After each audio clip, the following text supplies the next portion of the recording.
The Pacific War was a theater of unimaginable brutality, a clash of cultures as much as a clash of armies. On the islands of Saipan, Iwo Jima, Guadalcanal, and countless other battlefields scattered across the ocean, Japanese soldiers fought with a ferocity that terrified even hardened American Marines. Their doctrine was simple: fight to the death. Surrender was not an option. For centuries, the code of Bushido, the samurai's way, had shaped the Japanese warrior's mind. Death was honorable. Captivity was shameful, a stain not just on the soldier but on his entire family line. Children grew up memorizing stories of heroes who chose self-destruction over capture. In the 1940s, that tradition had been weaponized by the Japanese military. They drilled into their soldiers that an enemy's hands meant humiliation, torture, and certain death. So when Japanese men, bloody, exhausted, starving, were finally forced into surrender by the sheer, overwhelming power of American forces, their spirits were shattered before they even reached the prison camps. They expected cruelty. They expected beatings, starvation, humiliation. Some expected execution. They walked with bowed heads, many whispering prayers, believing their lives had already ended. To them, being captured alive was a fate worse than being cut down on the battlefield. Every step toward the barbed wire was filled with dread, but reality had a strange way of defying their fears. In the American-run POW camps scattered across the United States, what awaited them was not torture chambers or firing squads, but something almost unbelievable. They were fed real food, not scraps. They were housed in barracks, not cages. And most shocking of all, they were treated as human beings. Guards barked orders, yes, but they did not beat prisoners for sport. Doctors checked their wounds. Chaplains sometimes visited. For men who had been told their enemies were devils, this first glimpse of humanity was already destabilizing. Then came a moment that would engrave itself permanently into their memories. One afternoon, a group of prisoners saw their American captors gathering on an open field inside the camp. The men had sticks, thick wooden bats, and a ball. A chalk line marked the ground, and a makeshift diamond took shape. Laughter carried in the air. Soldiers who only days before had been trading bullets and grenades across Pacific beaches now shouted with joy as they prepared for a game. The Japanese prisoners pressed their faces to the wire, puzzled. What was happening? It was baseball. To Americans, it was nothing unusual. Baseball had long been called the national pastime. It was more than just a sport. It was a ritual, a piece of identity. Soldiers carried gloves and bats wherever they went, using the game to pass time, build camaraderie, and escape the grim weight of war. But to the Japanese prisoners staring at this scene, it was a shock that rattled them to the core.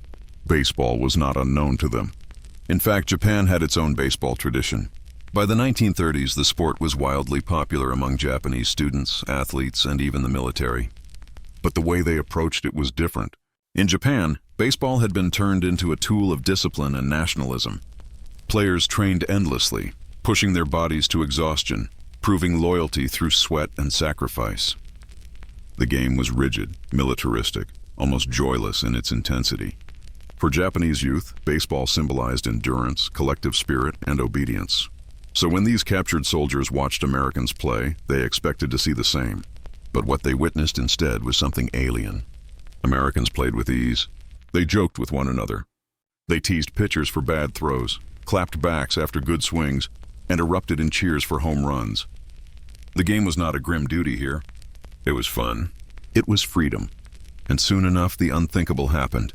Prisoners were invited to join. Imagine the tension in that moment.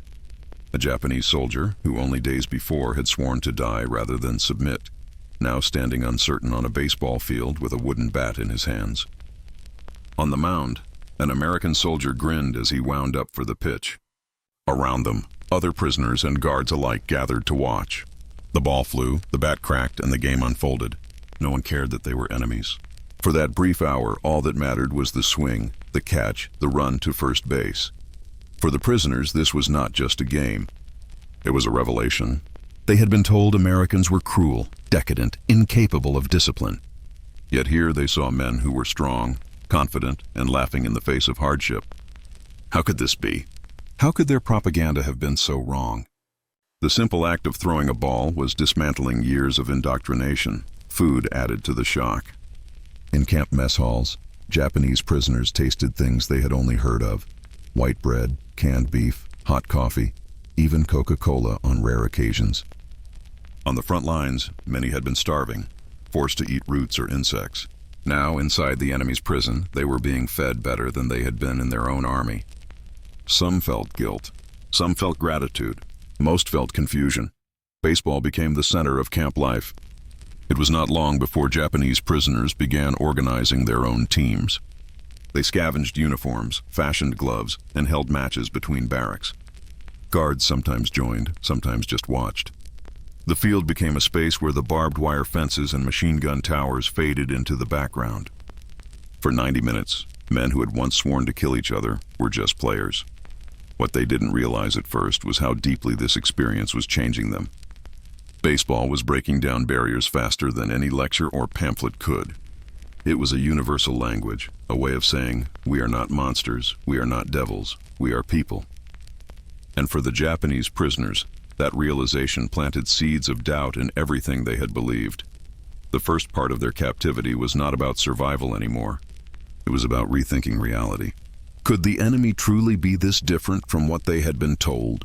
Could it be that surrender was not the end of honor, but perhaps the beginning of understanding?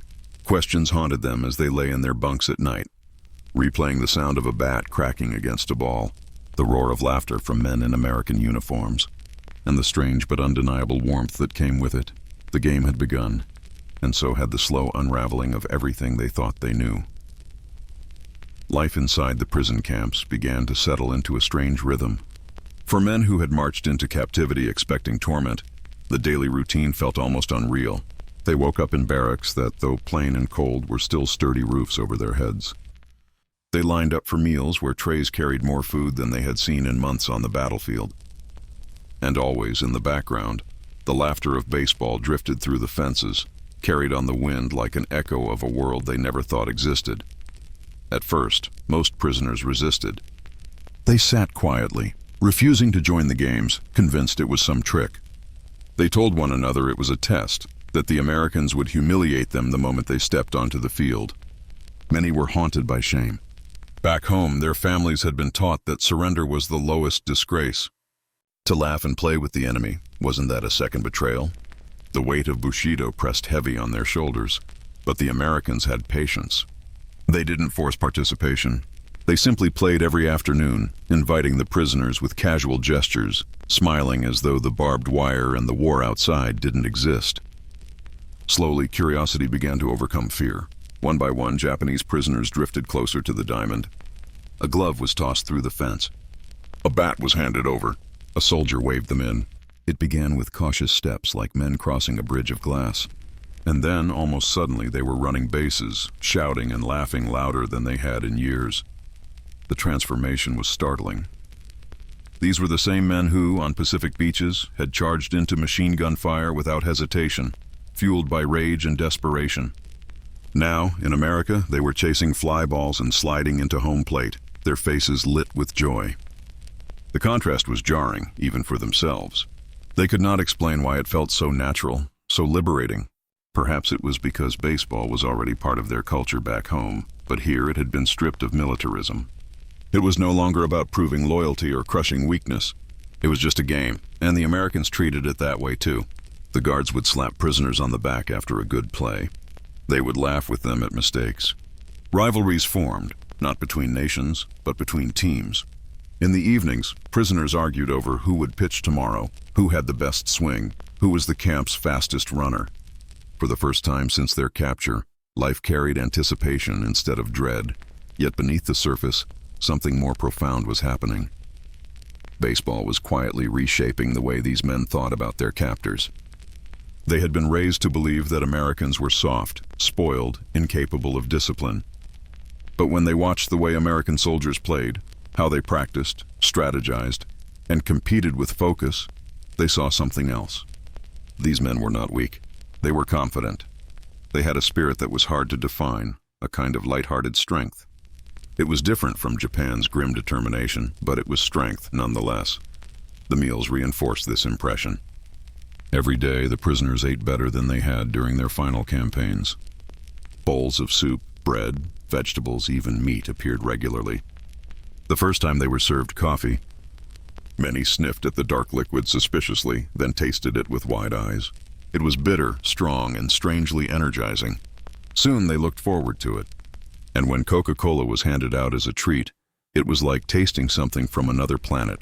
Sweet, fizzy, refreshing in a way they had never known. To men who had survived on scraps, these simple foods felt like luxury. And then there was the sheer irony. On the battlefield, they had been taught that America was collapsing under its own decadence, that its people were weak from excess. Yet here, inside the very heart of enemy territory, they were being fed more generously than their own comrades back in Japan. The contradiction was impossible to ignore.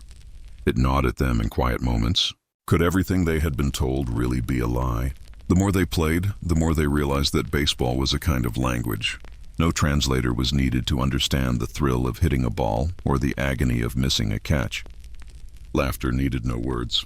A fist pump after a home run meant the same in any tongue. On the field, cultural barriers melted away. The guards stopped being faceless enemies. They became teammates, rivals, even friends. In time, Japanese prisoners began organizing their own baseball leagues. They created teams by barracks, elected captains, and even kept scores on makeshift chalkboards. Games were scheduled weekly. Sometimes hundreds of prisoners gathered to watch, shouting and cheering like crowds in a stadium. Matches between prisoner teams became the highlight of camp life. Guards stood by as referees, occasionally stepping in to join when teams were short a player. The camp fields, once symbols of confinement, turned into sanctuaries of freedom. For 2 hours at a time, men forgot the war, forgot their disgrace, forgot the weight of defeat. They were athletes again, boys again, humans again. Even those who had resisted at first found themselves caught up in the fever. There was no shame in playing now, only a strange, healing joy. At night, back in the barracks, conversations shifted. Instead of endless despair about their families or dark speculations about Japan's fate, prisoners debated batting techniques, replayed dramatic moments from the day's match, and joked about who had the worst swing. Some even wrote letters to families describing the games, though carefully, knowing censors might cut the words. Others simply kept the memories to themselves, holding on to the idea that perhaps the enemy was not the monster they had been taught to hate. Still, the transformation was not without inner conflict. Many wrestled with guilt. Were they dishonoring their homeland by enjoying themselves in enemy hands? Were they betraying fallen comrades by laughing with Americans? Shame clashed with gratitude in their minds, creating sleepless nights. Yet the human need for joy, for connection, for escape, often won. And every time they picked up a bat or caught a ball, the guilt grew a little weaker, the joy a little stronger. What neither side fully realized at the time was that baseball was doing more than filling hours. It was eroding decades of propaganda. Every pitch, every swing, every cheer chipped away at the myths that separated them. The prisoners began to see Americans not as beasts, but as men with families, with humor, with kindness. And the Americans, too, saw their prisoners not just as enemies, but as fellow athletes, worthy opponents, even potential friends. The war still raged outside. Bombs still fell. Men still died on distant islands. But inside the barbed wire, something else was happening. A bridge was being built, not of treaties or negotiations, but of leather gloves and wooden bats. It was fragile, unspoken, but real, and it would linger long after the last game ended. What started as curiosity was turning into a quiet revolution in the minds of those prisoners. The world was bigger, more complicated than they had been told. Honor, shame, loyalty, all these concepts now felt different when measured against the sound of a ball striking a bat and the roar of laughter that followed. The Japanese POWs had walked into captivity, expecting pain and humiliation. Instead, they found themselves holding bats, running bases, and laughing alongside their captors. It was not the world they knew, but perhaps it was a glimpse of the world that could exist when the war was finally over. American officers began to notice the change. When the first groups of Japanese prisoners had arrived, they were withdrawn, suspicious, and often hostile. Some refused to eat, convinced the food was poisoned. Others sat silently for hours, staring at the ground, lost in shame. But months later, those same men were laughing, competing, and even arguing over who deserved to pitch in tomorrow's game. Guards who once had to bark orders now simply walked by the fields and nodded, watching their prisoners transform before their eyes. Psychologists who studied the camps wrote quietly about what they saw. They noted that baseball was not just a pastime, it was therapy. It gave the prisoners purpose, structure, and most of all, a sense of dignity. A man with a bat in his hand was no longer a defeated soldier. He was an athlete, a participant in something universal. That shift in identity softened the bitterness of captivity. And for many, it opened the door to a shocking realization: their enemy was not the devil. The paradox of the camps was striking. On one side of the barbed wire, America was still at war. Newspapers shouted headlines of battles in Okinawa, kamikaze attacks, and mounting casualties. Families mourned sons lost in the Pacific. On the other side of the wire, in quiet corners of Texas, Idaho, or Arkansas, Japanese prisoners were chasing fly balls under the sun. It was as though two worlds coexisted, one drenched in blood, the other echoing with laughter. To the prisoners, the difference was almost unbearable. Some felt guilty for enjoying the games while their countrymen still died on distant islands. They whispered about home at night, wondering if their families had survived the bombings, wondering what shame awaited them if they ever returned. Others wrestled with loyalty. Was it dishonorable to accept kindness from the enemy? But then they remembered the meals, the safety, the simple human respect they had been given, and the guilt began to blur. Baseball was not betrayal. It was survival and perhaps something more. The Americans, too, were not immune to change. Many of the guards had entered the war filled with hatred, hardened by propaganda that painted Japanese soldiers as fanatical beasts. They remembered the cruelty of Bataan, the ferocity of Saipan, the terror of Iwo Jima. But when they watched prisoners swing a bat awkwardly, laugh at their own clumsiness, or cheer for a teammate, those images faded. Here were not monsters but men, men who looked relieved when they hit a single, who limped proudly after a home run, who smiled with the same universal spark of joy. The shared experience of the game dissolved barriers far more effectively than lectures or leaflets ever could. Over time, the games grew in scale. Camps began organizing tournaments. Teams were named after hometowns in Japan or barracks numbers in the camp. They kept scoreboards, wrote lineups, and even assigned nicknames to their star players. Some camps built proper diamonds with dugouts and chalk lines. Spectators gathered by the hundreds, filling makeshift bleachers. For an afternoon, the war outside vanished, replaced by cheers, rivalries, and the timeless rhythm of the sport. One prisoner later recalled how strange it felt to step onto a field with Americans watching. "We forgot we were prisoners," he said. "We were only players." The wire disappeared. For those hours, we were free. That feeling lingered long after the games ended. Men returned to their bunks still smiling, still buzzing with the energy of the match. And when they woke the next day, they found themselves eager for more, not just to play, but to live, to engage with a world that no longer seemed entirely hostile. Baseball became more than recreation. It became a symbol. To the Japanese, it represented a different kind of strength than the one they had been taught. Back home, baseball was about discipline and sacrifice, molded into a near-military drill. But in America, it was about freedom, creativity, and joy.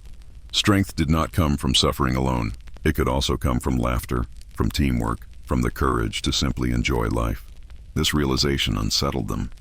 Everything they had believed about America as a weak, decadent nation was being contradicted right before their eyes. The food continued to reinforce this contradiction. Dinner trays filled with meats, vegetables, bread, and sometimes even desserts stood in stark contrast to the hunger they had known. Cigarettes were handed out casually, where in Japan they had become rare luxuries. Once in a while, guards shared chewing gum or chocolate. To the prisoners, these small gestures carried enormous weight. Each bite, each taste, was proof that the enemy was not as cruel as they had been told. Yet the war still cast its shadow. Occasionally, news filtered in. Rumors of bombings, whispers of Japan's losses, vague reports of cities burned to the ground. The prisoners clutched at fragments of information, but no one truly knew what was happening back home. That uncertainty made the joy of baseball bittersweet. They lived for the game, yet feared the moment the gates would open and they would be sent back to a homeland perhaps unrecognizable. Some prisoners wrote in secret journals about their experiences. They described the strange kindness of American guards, the taste of Coca-Cola, the thrill of catching a fly ball under a wide blue sky. They wrote about how their hatred had begun to crumble, replaced by confusion, curiosity, and even admiration. These words, though rarely shared during the war, would later echo across decades, reminding future generations that even in times of brutal conflict, humanity could still be found in the unlikeliest of places. For the Americans, the effect of these games also carried forward. Guards returned home with stories not of cruelty or vengeance, but of prisoners who had become teammates. They spoke of the respect they had developed for men they once called enemies. And in a way, these experiences planted seeds for the post-war alliance that would eventually blossom between the two nations. As the months passed, the baseball leagues became fixtures of camp life. Some prisoners emerged as stars, admired by both fellow captives and guards. Games were written about in camp newsletters. Rivalries became legendary, and always, the sound of the bat striking the ball echoed beyond the fences, a reminder that even in captivity, there was room for joy, connection, and a glimpse of freedom. The irony was inescapable. Japanese soldiers had been told that surrender meant the end of honor, the death of spirit. Yet here they were, finding a new kind of strength, a new kind of honor, in the very place they had feared most. The Americans had not broken them with cruelty. They had reshaped them with kindness, and baseball was the unlikely tool that made it possible. Night after night, prisoners lay in their bunks, staring at the ceiling, replaying the day's matches in their minds. Some dreamed of returning home to play again, to bring this version of the game back to Japan. Others simply marveled at the strange twist of fate that had led them here. None could deny it. The enemy had given them something precious, something they would carry for the rest of their lives. The barbed wire still stood tall. The guards still patrolled. The war was not over. But within those fences, something irreversible had begun. Baseball had become more than a pastime. It was a bridge between worlds, and for the prisoners, it was the first glimpse of a future where enemies might not always remain enemies. The longer the war dragged on, the more complex the emotions of the Japanese POWs became. At first, many had promised themselves they would never adapt to this alien land. They had whispered in the barracks that America was poison, that the longer you stayed here, the more it would seep into your soul and weaken your warrior spirit. Yet every day that passed seemed to erode that vow. The strangeness of America had stopped feeling like strangeness. The taste of cornbread, the sight of children playing baseball on dusty fields near the camps, even the crackle of American radio stations sneaking into their nights, all of it was slowly reshaping their thoughts.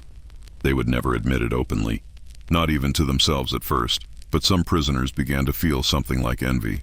Back in Japan, the war had drained the spirit of civilians. Food was scarce, homes were bombed, and the nation lived under constant fear.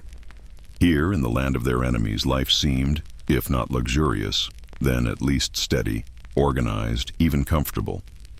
The contradiction was unbearable. Had their leaders lied to them all along? Was America not the chaotic, collapsing nation they had been told about, but instead a land overflowing with energy, confidence, and freedom? The game of baseball, once dismissed as childish, became the quiet mirror of these feelings. More prisoners joined in matches, no longer sneaking nervous glances at the guards to check if it was acceptable. It became normal. Bats were passed between hands that once clutched rifles. Balls were thrown by men who had sworn to throw grenades at Americans. At first, the Japanese clung to their own version of the game, strict and ceremonial, but over time, they absorbed the American way. Louder, freer, full of shouts, laughter, and arguments. It was, in its own strange way, a revolution of the heart. Yet, with this change came guilt. On quiet nights, after the games, many sat in their bunks wrestling with shame. Had they betrayed their homeland? Was it dishonorable to feel joy in the enemy's land? A soldier would sometimes mutter in the darkness, "If my family could see me now, they would not recognize me." Others stayed silent, staring at the ceiling, trapped between the memory of Japan and the reality of America. That inner war was fiercer than any battle fought with guns. The American guards noticed too. They had expected hatred, maybe even violence, but what they saw instead was transformation. Some guards even commented that the prisoners looked healthier, stronger, and more human when they played ball. The brutality of war was stripped away for those few hours, leaving only men chasing a ball across a field, laughing and sweating like ordinary human beings. One guard once wrote in his journal that watching the Japanese prisoners play reminded him that enemies were only enemies because governments declared it so. Underneath, they were not so different. Then came the letters. Some prisoners, after months of captivity, were allowed to write short notes to their families. They wanted to send words of strength, of loyalty to the emperor, but their pens betrayed them. Many found themselves writing about the food they ate, the strange kindness of the guards, or the games of baseball that filled their afternoons. One man described hitting his first home run in America, though he stopped short of admitting how much it thrilled him. Another explained how his muscles had grown strong again after months of good meals. These letters were censored, but some fragments slipped through, reaching Japan like tiny sparks of forbidden truth. The Japanese government, of course, dismissed such stories as lies or enemy propaganda. But among families who received them, whispers began. Perhaps not everything we are told about America is true. Perhaps our sons are not starving in cages but playing games under the sun. For some, this rumor gave comfort. For others, it created unbearable tension. How could the hated enemy be treating their men better than their own homeland could? For the prisoners, the greatest conflict came when the war itself neared its end. Rumors swept through the camps about the fall of islands, about fire bombings, about the unimaginable destruction of Hiroshima and Nagasaki. The men listened, stunned, unable to believe the scale of it. America, the land where they had been given bats and balls, was also the land that had unleashed devastation on their families. The contradiction tore at them. Could they still laugh on the baseball field knowing their homes might now be ash and rubble? Could they trust the hand that had fed them when that same hand had destroyed their nation's cities? Many POWs broke down in tears during those final weeks. Some refused to play anymore, sitting sullenly by the fences. Others kept playing, desperate for the distraction, though their laughter sounded hollow. A ball flying over the fence no longer seemed like freedom but like irony, a symbol of how far away their homeland had become. And yet, for some, the lessons of those fields never left them. After the war, when they were finally shipped back to Japan, they carried with them not just scars and memories, but something quieter, more dangerous: doubt. They had seen another side of the world, one their leaders had hidden from them. They had seen generosity where they expected cruelty, play where they expected discipline, and freedom where they expected chaos. Years later, some of these former prisoners spoke about how the baseball games had planted a seed of curiosity, of questioning, of openness. Some became teachers, coaches, or advocates for peace. They told young people that enemies were not monsters, but men. They told them that war was a trick and that nations could learn from each other. For others, the guilt never faded. They could not forgive themselves for enjoying the enemy's world, for letting joy creep into a place where loyalty to Japan should have been absolute. The baseball shock, as historians later called it, was more than just a pastime in prison camps. It was a symbol of how fragile and complex the human spirit is. It showed that even in the heart of war, when hatred should be at its strongest, small acts, sharing a game, a meal, a laugh, could break through years of propaganda. It revealed how culture, even something as simple as baseball, could challenge the very foundations of belief. And perhaps that was the greatest irony of all. The same game that had been used in Japan as a tool of discipline, of loyalty, of national strength, became in America a tool of transformation. It was not guns or bombs that shook the faith of Japanese prisoners most deeply. It was a wooden bat, a white ball, and the joy of running free across a field. By the time they returned home, the memory of those games lingered. For some it was a wound, a reminder of betrayal. For others it was a treasure, a glimpse of a different life. But for all of them it was unforgettable. The war had shown them death, destruction, and loss. Baseball had shown them something else, the stubborn, unbreakable humanity that refuses to be erased, even by the bloodiest of wars.